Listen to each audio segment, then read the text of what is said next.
Mais du côté du PPACI, Babo aussi, il a été accusé d'avoir volé. Lui-même, il sait qu'il ne sera pas candidat. Maintenant, quand tu prends toute l'opposition là, ce qui peut les arranger, c'est la violence.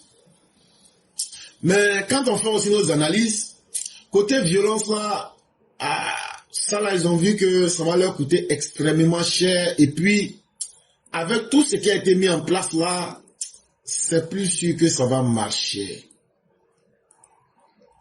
C'est plus sûr que ça va marcher. Donc eux-mêmes là, ils doutent même de la violence. Après la sortie de Babo le 16 là, eux-mêmes ils voient que s'ils rentrent dans la violence là, ça va pas être bien. Mais en réalité, le PPACI, ça ce sont des analyses personnelles. J'avais dit il y a quelques mois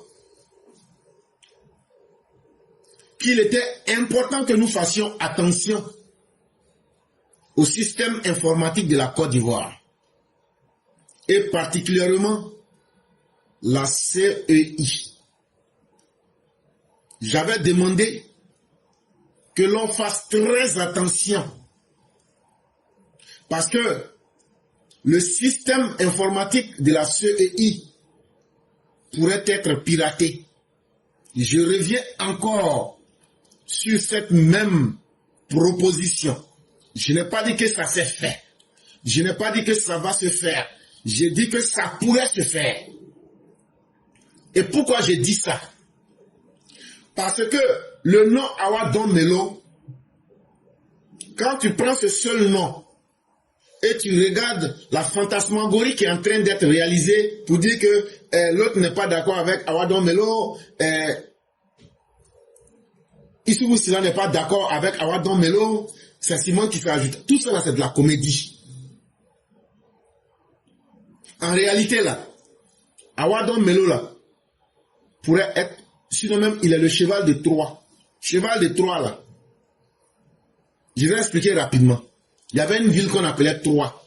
T-R-O-I-E. Qui se battait avec une autre ville. Mais Troie était entourée de murailles. Donc pendant des mois, les gens ont tenté de prendre la ville de Troie, ils n'ont jamais pu. Donc finalement, ils se sont assis, ils ont inventé un plan. On dit comme c'est comme ça, on n'a pas pu les prendre par la violence. C'est pourquoi je vous dis qu'ils ont compris que la violence ne passerait pas. Donc qu'est-ce qu'on va faire? On va maintenant utiliser un autre plan. On va leur apporter un cadeau. On va leur dire, bon, on vous a apporté un cheval, mais c'est en fait de l'or. Pour dire que comme on a duré dans la guerre, on n'a qu'à faire la paix. Maintenant, ils ont fait un cheval en bois, ils ont peint ça comme couleur or. Et puis maintenant ils disent, en signe de mettre fin à la guerre, nous sommes venus vous proposer un cheval en or pour qu'on puisse finir la guerre. Mais à l'intérieur du cheval là, il y avait des combattants là-bas, les combattants les plus exagérés là, on les a mis dedans là-bas. Donc quand les habitants de Troie ont ouvert les portes de leur forteresse, et puis ils ont accepté le cadeau là, le cheval là est rentré là. Wow! Je dis, les combattants ont ouvert le cheval là, ils sont sortis. Et puis ils ont commencé à détruire Troie de l'intérieur vers l'extérieur. Justement, Awadon Melo là, regardez au moment où il est venu déposer sa candidature. Est-ce que, en réalité, Awadon Melo a un électorat? Non. Est-ce que Awadon Melo a le discours politique qu'il faut? Non. Est-ce que c'est à 2 mois des élections, tu te sépares de ton parti politique pour atteindre quel objectif? Le véritable objectif qu'ils veulent atteindre, si la violence ne marche pas, ils sont en train de s'apprêter pour pirater le système informatique de la CEI, pour pirater aussi le système informatique même de plusieurs grandes structures de l'État de Côte d'Ivoire. Et ça sera leur façon de sortir dans le dos du gouvernement et du régime en place. Donc je reviens aujourd'hui encore pour répéter la même chose.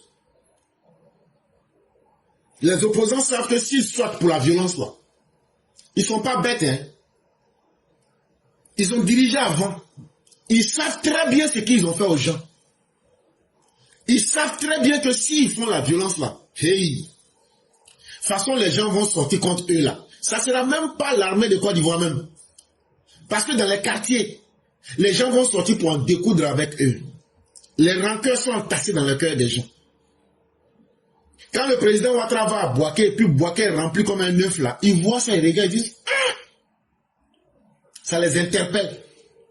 Abidjan là, ils savent aussi que les gens les attendent au tournant. Donc ils savent qu'aujourd'hui là, si on doit faire la violence, ça ne va pas du tout les arranger eux-mêmes. Mais ne pensez pas qu'ils sont assis pour croiser les bras. Ils vont mettre un système de sabotage du système informatique. Ils vont multiplier les mauvaises informations pour tromper les gens. Et ce que je vous dis là, ce n'est pas quelque chose, je suis allé dormir, je me suis réveillé, et puis j'ai dit non, c'est ça qui va arriver en Côte d'Ivoire. Non. Les Russes ont fait ça en 2016, au pays le plus puissant du monde qui s'appelle les États-Unis. Si c'est quelque chose qui ne s'est jamais passé, et puis maintenant je suis en train d'inventer là, là on peut dire, ah, toi aussi, quand tu fumes ça là, faut faire ça, ça n'a qu'à sécher un peu. Faut pas fumer quand c'est encore frais. Mais je n'ai pas fumé, je n'ai pas bu. Ce que je dis là, quand quelque chose se passe, et puis tu vois la même chose pourrait se passer, un homme intelligent là, tu interpelles. C'est une interpellation à nos autorités. Le sabotage du système informatique, c'est arrivé au pays le plus puissant de la planète Terre qui s'appelle les États-Unis d'Amérique. Et qui a fait ça? La Russie. Le 7 octobre 2016, le cabinet du directeur des renseignements nationaux des États-Unis, qu'on appelle le DNA, en réalité, c'est 17 services de renseignement américains mis ensemble. Eux, ils ont fait une lettre avec le département de la sécurité intérieure pour dire que vrai là, la Russie a interféré dans les élections américaines de 2016. On dit, mais ils ont fait ça comment? Alors, ils ont piraté certains systèmes. Ils ont créé des fausses informations. C'est la CEI est en train de produire des résultats. Eux, ils sont là, ils piratent pour paralyser le système. Donc, une des stratégies qu'ils pourraient faire, c'est de paralyser la CEI le jour où, au moment où on va donner les résultats. S'ils arrivent à paralyser la CEI, donc la CEI perd sa crédibilité. Puisque en 2010, on dit, et ça c'est une vérité, que c'est Gbagbo qui avait empêché la CEI de donner les résultats en temps. Mais comment se fait-il qu'en 2025, vous aviez été incapable de donner les résultats, alors que Gbagbo n'était plus candidat, alors qu'il n'y avait rien qui vous empêchait de déclarer les candidatures, les résultats.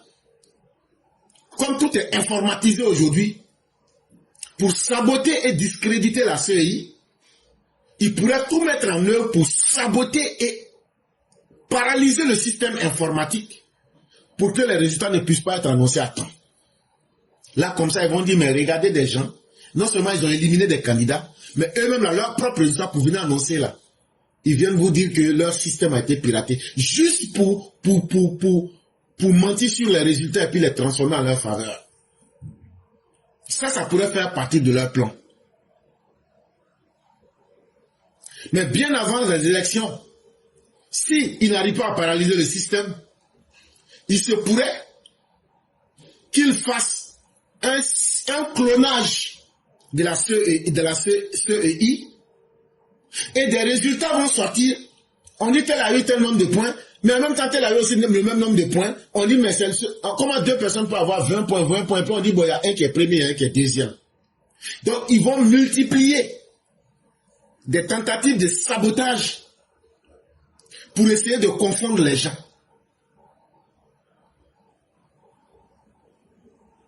Et ça va encore discréditer la CEI. Parce que si vous avez remarqué, pendant un temps, leur combat là, c'était la CEI. La CEI est mauvaise, la CEI n'est pas comme ça. Donc quand on s'assoit, on les regarde, on se dit, ils ont vraiment gros à cœur contre la CEI. Et ça, là, ils ne vont pas laisser. Et ça, c'est une piste qu'ils vont aussi exploiter. Et en réalité, là, si Awadon, pourquoi ils n'ont pas choisi quelqu'un d'autre, et puis c'est Awadon Melo. En réalité, là, toute cette comédie que vous avez vue, là, c'est en collaboration avec Babo. Parce que Babo ne va pas choisir quelqu'un qui ne peut pas influencer. Si c'est la violence, là, lui, il peut. C'est ça sa spécialité. Mais la manipulation, lui, n'a pas une capacité dans ça. Mais la personne qui peut avoir une influence à partir de l'extérieur en termes de manipulation, c'est Awadon Melo. Donc, il n'a pas été choisi, contrairement à ce que les gens pensent, il n'a pas été choisi, il n'y a pas parlé entre eux. Il a été choisi pour un rôle bien précis. Mais il faut donner l'impression qu'ils ne s'entendent pas, pour que les gens ne puissent pas prêter aux détails là que je suis en train de vous donner là. Parce que beaucoup sont dans l'émotion. Est-ce que vous pouvez me dire que 17 services de renseignement des États-Unis peuvent venir à la même conclusion que les Russes ont interféré dans les élections américaines de 2016? Au pire des cas, il faudrait que le RHDP en tant que parti aussi s'apprête. S'ils n'arrivent pas à toucher les institutions de l'État, ils vont créer tout un système de manipulation en essayant de créer des logiciels malveillants et ils vont frapper le RHDP en tant que parti. Et pourquoi je dis ça? En avril 2016, les responsables du Parti démocrate ici aux États-Unis ont découvert des logiciels malveillants sur leurs ordinateurs. Ils ont appelé une société d'informatique qu'on appelle CrowdStrike. C-R-O-W-D-S-T-R-I-K-E.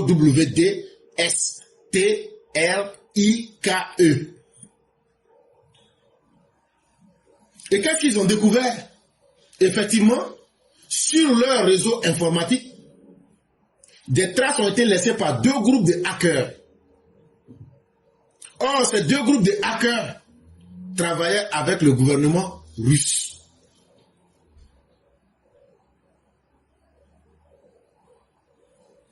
Et le 14 juin 2016, le Parti des démocrates ici aux États-Unis reconnaissait publiquement avoir été piraté. Et le Washington Post va mener encore d'autres enquêtes. Et on va trouver que les hackers qui sont liés dans cette affaire sont liés au pouvoir russe. Ils se sont infiltrés dans le réseau du Comité national des démocrates. Donc ça, ce sont des exemples concrets et pratiques que je donne pour interpeller l'autorité et pour interpeller le RHDP. Le combat, comme beaucoup le pensent, peut-être la violence, l'État pourra maîtriser cela. Et quand les opposants même calculent le rapport de force, ils comprennent que ce n'est pas à leur avantage. Mais ils vont donc exploiter le combat sur peut-être un autre sens que les gens ne prennent pas le temps d'observer avec beaucoup de minutie. Et ça, il faudrait que nos systèmes informatiques, avec tous ceux aujourd'hui qui sont en charge des élections, il faudrait que ces personnes-là soient surveillées.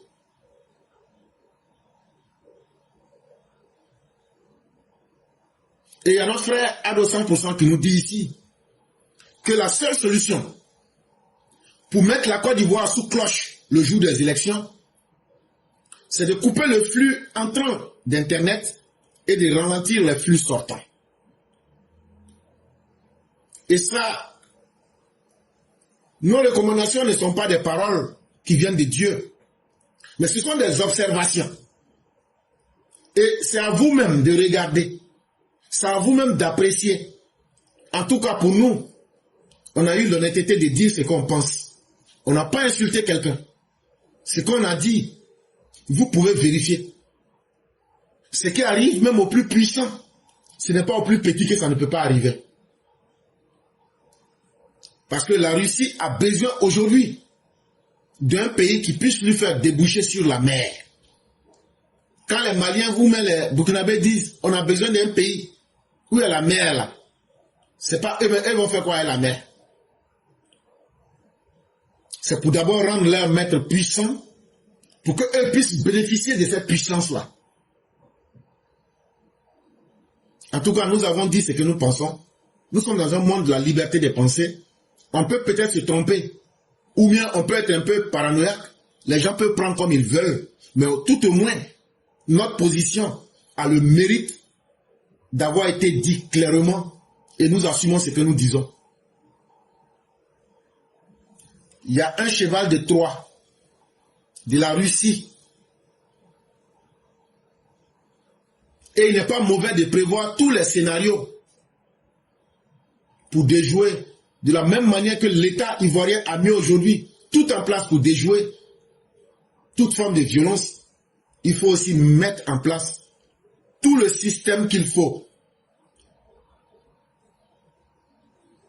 pour déjouer toute forme d'attaque cybernétique ou bien d'attaque du système de gestion des élections en Côte d'Ivoire. Et ça, nous ne parlons pas au hasard. Je ne rentrerai pas dans certains détails en public. Mais quand je touche un point et que je prends le temps de toucher là, c'est qu'il y a quelque chose à voir et à corriger. Et j'espère que le message sera compris.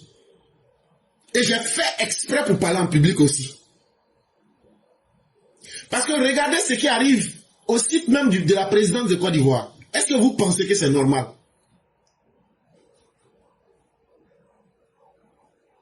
Ils ont fait déjà plusieurs tests. Où il y a la signature d'un ministre même qui avait été piraté. En Côte d'Ivoire. Mais bien avant ça, le Mali là, pour pouvoir mettre le Mali à terre, est-ce que vous saviez que Wagner avait pris le contrôle du système de l'économie malienne? Aujourd'hui, on peut en parler. Ils avaient pris le trésor malien. Ils ont fait la même chose aux Sénégalais. Mais eux, ils ont caché pour eux. Donc là, je sais très bien de quoi je parle. Quand je dis, je n'ai pas dit on. Je sais faire une grande différence entre le pronom on et le je. J'ai dit, je sais très bien de quoi je parle. Si ce que j'ai fait là, c'est un crime là, que l'État me convoque, je vais aller m'expliquer. Mais je vais leur donner une preuve palpable, directe comme ça, bah! Et puis je vais dire, voilà ça. Moi, je ne suis pas de ceux qui viennent parler pour dire, non, j'ai parlé pour chercher l'argent. Je ne cherche rien. Et ne me donnez rien. Et si vous faites l'erreur de m'appeler pour me donner quelque chose, je vais dire ça en public. Je n'ai pas fait ça pour chercher quelque chose. Ce que Dieu me donne là, ça va me suffire. Moi là, je ne prends pas quelque chose à quelqu'un et puis après on va prendre les doigts pour dire, quand il était venu là, voilà ça, on a fait ça pour lui. Je préfère, c'est Dieu qui peut me pointer de son doigt. Je ne suis pas riche, hein. Mais quand on commence un combat là, chacun doit apporter sa part. Et nous, notre part là, c'est de réfléchir, d'anticiper sur les événements. Et j'espère bien que ce que je dis là sera pris très au sérieux. Tant que le gouvernement a déjà fait beaucoup d'efforts. Mais quand on met plusieurs événements ensemble, comme je viens de le faire, ça nous amène à tirer des conclusions. Et j'espère que peut-être ces propos-là vont servir et vont pouvoir aider. Mais dire que les opposants vont s'asseoir les bras croisés et qu'il n'y aura rien, c'est faux, chers parents. Les plus suicidaires vont peut-être venir essayer avec la violence. Et ils savent comment ça va se terminer. Mais on dit souvent que la petite touffe d'herbe que tu négliges là, c'est là-bas on trouve les lianes pour t'attacher. Ne négligeons aucun détail. La CEI. les sites du gouvernement ivoirien et bien d'autres sites doivent être aujourd'hui des forteresses infranchissables